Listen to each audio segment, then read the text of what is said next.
Graeme, good to see you again. Okay. Firstly, happy birthday. Thank you very much. That's important to say. Have you had a gift from the staff or anyone? Have you walked into anything nice? I've had a nice cake from Ryan and a couple of cards from the boys and stuff from that staff. It's a great day out on the pitch with my boys and then with my family later. So it's a perfect day for me. No better way to celebrate. Yep. And a prolonged gap between games. Yes. How has that been for you? What have you looked to do within this time period? We had a sort of an evaluation of what we've done in the season so far, the 11 league games. Notwithstanding the cup, we've sort of put that to the side, but the league games especially, looked at and reinforced what we've done really well to the players. This is in our feedback, and then just identified a couple of things that we know we have to improve on. And then, but we did that at the start of the week, so they knew the work we've done since then was linked to something that makes us better. It's always good, I believe, to give the players context around the work that we're going to do, and they've trained really well this week. So we've used this time to look after a couple physically and push a few others physically to get better because they've had a lack of game time, and prepare for our game on Tuesday. Yeah, and do you feel it's been a valuable use of time in the sense of the churn and the relentless nature of the schedule, just to actually have that opportunity to maybe take a step back and see where you're at? I do, yeah, I really do. I think I wouldn't say the word excited last weekend about the upcoming week, but I was really pleased that we had a full week, not even being able to have the plan for a game tomorrow, but work all the way through the week on something that will hopefully help us improve for the whole season. So it was almost like without the workload, the physical workload, it was almost like a pre-season week for us, so we could really go on to the tactical side of it and do specific work. Because I'll be honest, for the last month, our training sessions have been that small and limited. We've probably done the same session over and over again. And now I know the players enjoy those particular sessions, but I think it's always important to understand that we need to work, we need to improve, and we want to be the complete team if we can. So as much as we're honest with what we're good at, we have to have the other side of the coin and have that humility to understand that we're not perfect. So how can we improve? Without going into too much detail of what you've been working on, of course, does it allow you the opportunity to experiment, just try something a bit different, explore opportunities? Not particularly. I think going forward, I think we've ticked a lot of boxes in what we do in and out of possession. But there's a couple of things that we know we need to be better at, but we've overcome those issues by winning games. But it's still been underlying there, so we want to improve that. So there's bits and pieces we can look at, but it was just about actually let's go back to pre-season. We put these things in place. Let's go back a little bit of last season, what we were really good at, that we then try to reinforce in pre-season. But it's not really had the results that we would have liked, as in not match results, but the results in certain aspects. So we just focused on that really as hard as we can, and if we get that part right that we feel we can improve on and keep the other stuff, that's the balance. You don't want the pendulum to completely swing, improve that and then lose what you're good at. It's just about getting that balance right, and I think it's been a really worthwhile week because we've been able to feed back on the day before, then go and do something similar to improve it, rather than go, right, we've got a game tomorrow, we have to focus on this. So hopefully in time, it's not about winning the next game, it's just about seeing those improvements over the next 5 or 6 games and then keep touching base on the work and using this week as a reference point for us, session wise and little tactical things, and just revisiting it from time to time. Has it been a benefit as well to those who are currently out on the sidelines through injury? And in more detail, how are they progressing? Curtis, Aidan, Callum, Matthew Pennington? Tilty and Aidan have not trained with us. They're not at that stage. Cav has trained all week, which is a major positive for us and for him. Penno will start training with us on Monday. Fully integrated. He's been ticking boxes, the protocol back, So he's been out on the grass for the last 3 days, but with the medical team. But on Monday he'll be rejoining the full squad to train fully. So we should have a decent squad come Monday. I mean, we've got a decent squad today. We just had an Nerville 11 in-house. We had to draft a couple of young boys in just to take over a couple of spots and to be able to rest a couple. But it was a real competitive game. There was a lot of good stuff in there. We mentioned a few weeks back, obviously Stephen Humphry had suffered with the tonsillitis, hadn't he? And I know that it was mentioned that there may be the opportunity to have surgery and have those removed. Has there been an opportunity? Has this presented an opportunity in that respect? Well, the proposed date was last week, the start of last week. And so that was going to go ahead, but then Humps came to see me because he didn't want to. He felt this period now with the full week without a game, the 10 days until the next game, obviously the Everton game, and then 2 weeks until the next league game. He felt it was a real valuable time for him to train as hard as he can, show what he can do, compete to be in the team. And he wanted to postpone the operation, which I thought was a brilliant sign. I thought it was totally off his own back, that he wanted to get his head down, work as hard as he can, and be a part of the team. That's it. So for me, there's bits and pieces you can see in performance with players, but then it's how they behave and decisions they make off the pitch that you go, no, they're in the right space. So. And he's trained really well this week, so I'm glad he made that decision. Yeah, because obviously start the season, plenty of minutes, and then I don't know whether the tonsillitis was kind of a point where the Will came in, and then those minutes maybe haven't been as regular for him. And I remember when we spoke, when he joined at the start of the season, you saw the potential in Stephen and the ceiling that he has.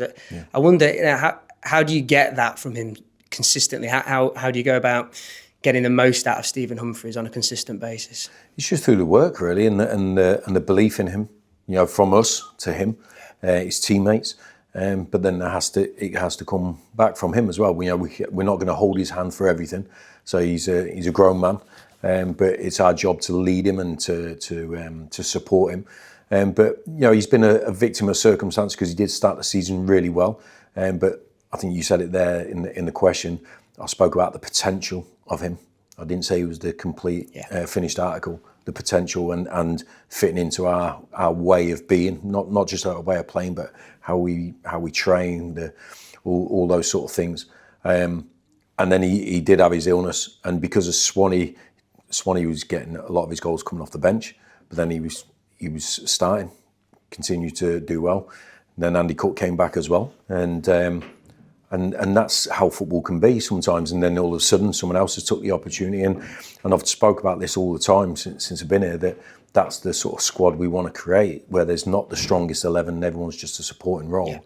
It's 20 players that are competing between themselves for those starting positions, and not even competing all the time, but actually understanding, well, this guy's going to come in for this game, I'm going to get the next game, and just making sure we've got that healthy number of players where we're never weakened by not having enough on the bench or not being able to change a game for whatever aspect because we haven't got the quality that we need to bring on or rotate. So I think every player that comes to us, certainly in the last, I would say 12 months, in the two windows, the previous January and the summer, because we've been quite strong in what we're doing and really black and white with it, I think it takes them a bit of time to go, right, I'm up to speed, I know it, and there's a physical element, there's a tactical element, there's a mentality element, and it's hard to tick all those boxes straight away. And when you think about it, Hump's probably, we've only played 11 league games, and he's probably not been in the team for maybe last 4, maybe, I'm not sure, 4 or 5. Yeah. So he's only had a real short spell here, really, in real terms. We know the quality he's got, we know the attributes he has, and it's just about him adapting to what we are and fully committing to it. And that's why I was so pleased when he came to see me the other day to say, no, I see this as an opportunity to get better. That for me answers everything. Yeah. Looking ahead towards Tuesday, and I don't need to ask the question about how seriously you're going to take this because we've learnt that from your time at Bradford City already. But given the gap between league games and having those competitive minutes, I wonder how aligned your team will be in comparison to Rotherham and then the next game because of the competitive minutes. But then the balancing act of seeing an opportunity like with Grimsby to bring Andy back in to get those minutes. Yeah, I don't. When we're looking at this game on Tuesday, I'm not thinking about the game after it. Yeah. So I'm not working back from the game after it. I'm looking at this game and putting a strong team out and giving the opportunity to players that I believe are in the right space to start a game and play. Because if they're not, it's not a training game. I'm not, right, he can have 20 minutes and come off. I'm not in that space. We want to win the game.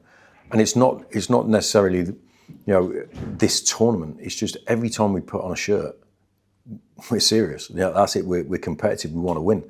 So it's whatever tournament it is. Or even, I know pre-season is the result isn't the end game. We want to see progression, but we still have that will to win all the way through. And if I think the only thing we're lacking in a pre-season game is a will to win, then that's not good enough either. Yeah.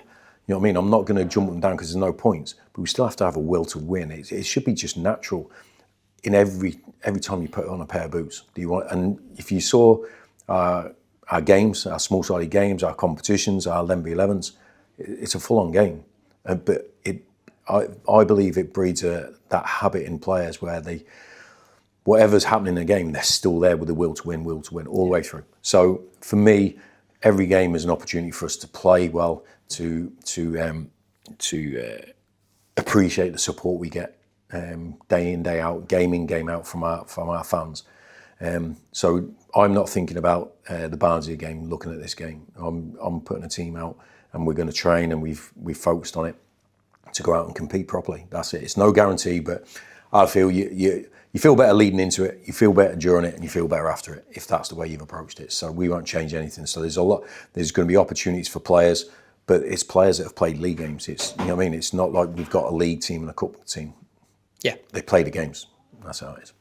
Nice moment today for Josh Nerville, learning that he's picked up the September Player of the Month in League One. A question really on you obviously knew what you were getting in Josh Nerville, and I know how long you tracked him and his progress, but has he at all exceeded expectations? And have you seen, even in the short space of time of him being with you, improvements in his game? Yeah, I've seen. That goes back to the other question with Stephen Humphries. We knew what we were getting, bringing in, and it's just how quickly they adapt. How they can pick up our game, how they can pick up the club, and the general feeling around the club. And I think Josh is just really. He's come from a real good background at his previous club. A winning group of players, winning manager, winning environment. So we knew we were getting a good player on that aspect of it. But we wanted to not change his game, but we play slightly different, even though still as wing backs, but we play in a slightly different way. And it was about how quickly he could adapt to that.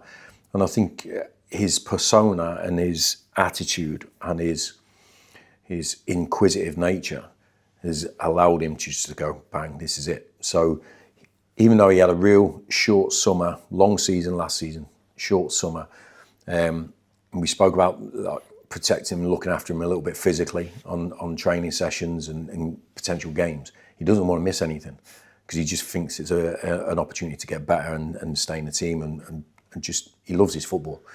So even yesterday, I'm like, Josh, you have to get off the pitch now. You know what I mean? That's enough. You know what I mean? And I love that in him. I think his teammates love that. He's a great lad around the place, but he's really serious about his job. He's really serious about his career. And so he deserves the accolade of Player of the Month. I think, obviously the goals, I think the 3 and 3 have, lifted him up above what you would usually get as a profile in wing-back positions. But that's why we felt he had he scored, I think, 5 goals last season for Wimbledon. So we don't see why he can't better that this season. He's with us.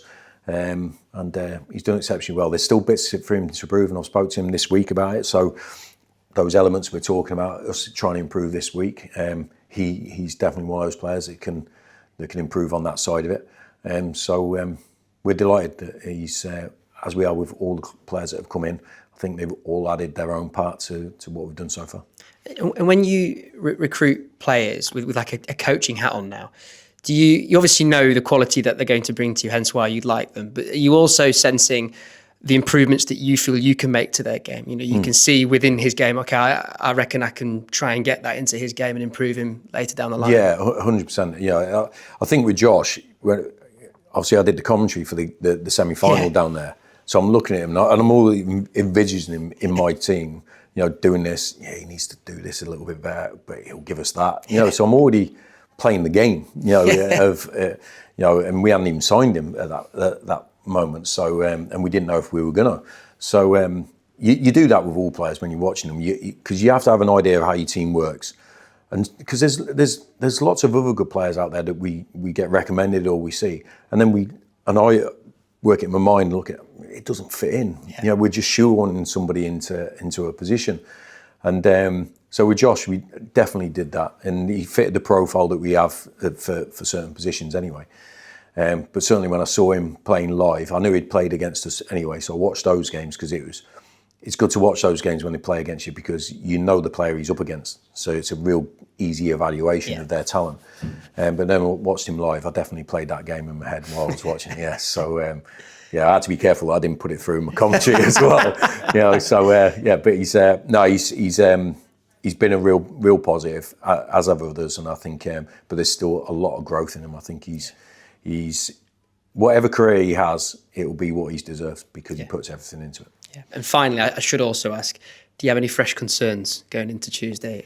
No, not particularly. I think no, everyone's trained really well this week and looked in good shape. I think some have benefited from the little breather, but they're fit boys and their data's off the charts sometimes. So no, we should be okay on Tuesday. Look, Graeme, thank you. Thank you. Graeme, you've touched upon it a bit with Jamie there. I think before you came in, the teams that would get put out in the EFL Trophy, the results from this club, they weren't great. Since you've come in, that's not been the case. And it feels like those concepts are totally alien to you. How important is it been for you to change that mindset, I guess, of this club around the EFL Trophy? Because it's been quite the ride the last couple of years and hopefully it will be again this year. I'll be honest, I haven't tried to change anything. I didn't know of the record before. So I'm not going to comment on that because I don't think it'd be right. I don't know. I just came in and just managed the club as I saw fit from day one. You know, listen, I took into account the size of it, the pressure, the being in the same division for 6-7 years or whatever. But if you look at got to the last season before here, I was at Salford and we got to the final that year with Salford. So I just take football seriously. That's it. I wasn't trying to compare myself or my team with anything else. I know as a player, I wanted to win games and I wanted to be in a winning team and I wanted my teammates to want to win games and everything like that. So I want to create a team that I would like to be in. And I know when players walk in the door now to training, they know they're surrounded by players that want to do the same things. They want to compete, they want to win, they want to do the extras, all that sort of thing. I think it lifts your own game. I think sometimes you feel like you're a bit out of the norm. You know, you're doing things and your teammates aren't. I think it can bring you down a little bit. But if you're looking around and changing and think, we're all on the same page here. We're chasing everything. I think it's a real powerful thing. And then the supporters buy into that because they see. You know, supporters are not stupid. You know, they don't work with us every day, but they see what they see on the pitch and they know what effort looks like and they know what commitment looks like. So if they see that, I think it lifts them, which in turn lifts us. And it's just that. It's just a circle of empowerment, of support, and it's just the environment I want to be in. And I think we all have the opportunity to create environments we want to be in. You can bitch and moan about it and not do anything about it, or you can actually create. And I think what we've done here as a staff and players have created an environment we like to be in. And how happy are you with the balance you were able to sort of strike in? AFL Trophy games, you'll always back a strong team, but it's also a great chance for the likes of Joe in goal, the likes of Jensen to get a chance to get some minutes and really impress you in competitive games. Yeah. I think, like I say, the team we got to the final at Salford we did the same thing. So probably 7-8 changes every game, but it was senior players. And listen, there was some young players in there as well, but it was senior players that great pros, wanted to win. You know, had players who played at Man United in Champions League, playing in the EFL Trophy for us at Salford, and desperate to win and celebrating when we did win. That's the sort of environment we want to create, and I think we have that here. But you have to protect it, you have to push it, and the players know that, you know, it's not just when the cup game comes around, I'm guaranteed to play. They still have to train, right? And they still have to show the right things. I'm still going to put out a team that I believe that deserves to be out there, not just because they're there. You know what I mean? So the players know that, and I think they respect that, and I think they want that sort of environment, because I think it brings out the best in them, that they're at it every day, and that's and I know when we pick a team and put it out there, I trust them. I trust them because they show it every day. So why wouldn't I trust them on match day? Tuesday could prove a really good opportunity potentially for Cav. I mean, not everyone's going to have a Roy the Rovers AFL Trophy comeback like Andy Cook did, but how good can this trophy be for things like that? Yes, it's something you'll take very seriously, but how good a game could it be to have someone like Cav that's not been featuring to get minutes in his legs and potentially to put in a good show for you? Well, Cav wouldn't have been in contention if he hadn't trained this week. I'm not, like I said, I'm not going to use it as a practice match. But he knew he had to train fully this week to be in contention for Tuesday. It's still not guaranteed. I need to see how he is on Monday and how he's managed this week. But I'm going to manage this game as if it was the league game, the following one. It's a game we'll prepare right. We've been discussing it this week. We will, as in the staff, what we want to do on Tuesday. We'll prepare for it on Monday. We're going for it with the exact same principles, same ambition, and so whoever we believe can help us win that game, we'll play. And but you're right. I think it's important to bring players in that are physically ready to at least compete at the right level, because it's not just minutes; it's actually competing at the right level for those minutes. You know, jogging around for 20 minutes is no good to us as a team. Sprinting around for 10 minutes, I'll take that rather than the walking around for 20. So that's what we have to do. We have to assess which players can give us what they can for as long as they're on the pitch, and but we can't have a team full of 20, 30 minute players. We can't make that many subs. So we have to have players who can go the whole way. And we're looking forward to the game. It's a game at Valley Parade. I think the support that we've had at Valley Parade for these games has been magnificent. If you look at the attendances around the country, the support we get at Valley Parade is superb. So, but listen, I think Cav is desperate to play. He's been desperate to play since pre-season, but unfortunately, he's been unfortunate with his injury.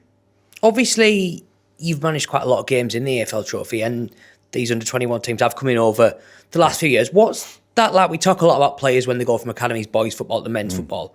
What's it like playing against an under-21 side? What are the differences between facing, say, a League One or League Two side in the AFL Trophy? I think it depends on the quality of the players and the quality that they put out, because a lot of these Premier League clubs can probably put 2 or 3 of those young teams out through their under-21s, under-19s and all this sort of thing. So, but I think they always have a set way of playing, because it obviously generally mirrors what their senior first team are doing. So they have a philosophy of playing and so forth. But and I think they try to stick to it. And I think for them as a learning experience, it's good. But what I've noticed is they compete really well. So if they don't win, they're gutted. If they do win, they celebrate. You know what I mean? So it means a lot to the clubs and the players. So it should mean just as much to us. But there's that youthful exuberance you have, and sometimes naivety, sometimes real quality that you can see they're going to be Premier League players, and you can see why they're already at that club, but they've just got to learn the game and so forth. So there's different aspects you come up against, and but I really enjoy them. I think, and I think I know it's not a popular thing, but I think it's a good thing for those clubs to do that. And listen, it gives us the opportunity to look at some players that you potentially might loan him at one point. And if we are looking at a loan player who's like an under-21, we will analyse the games they played against league clubs to give us an idea of, it just builds up a better picture. Yeah, makes sense, 100%. And Graeme, we started with your birthday, so I'm going to end with it as well. Okay. It's your 54th birthday today. Well, why are you saying that? I'm sorry, but Wikipedia's 2 seconds away. How about joking? You took the Fleetwood job sort of a few weeks after your 41st. In that sort of intervening 13 years, do you think there's one big lesson you've learned or improved on as a manager in that sort of that period that you do this now and I wouldn't have even thought of doing that when I first took charge as a manager? No, I wouldn't say one big one. I'd say lots of little ones. I'd say lots of little ones in every aspect. Tactical, how you train, how you communicate to your players, how you build squads, teams, all that sort of thing. Because you're part of them as players. You know, when you finish and you're part of them as a player and you go, I'll do this. But until you're actually trying to create it yourself, you realise how difficult it is and all the issues you have to find solutions to. And you know, you're quite protected as a player to what is the reality behind building a football team. So I've learned so much. Every job, every season, every player teaches me something different. Every member of staff, you know, you pick up so much off everybody. So I'd like to think I've improved. Other people can be the judge of that. I'd like to think I've improved, and I've certainly enjoyed it. And I can't believe it's been that long already, to be honest, because I still feel like I've only just retired from playing. I still feel like I could play a game. But I'm probably wrong since you let it out on 54. Yeah, it's too late now. Yeah. Cheers, Graeme. Thanks for that. Thank you. Cheers, mate.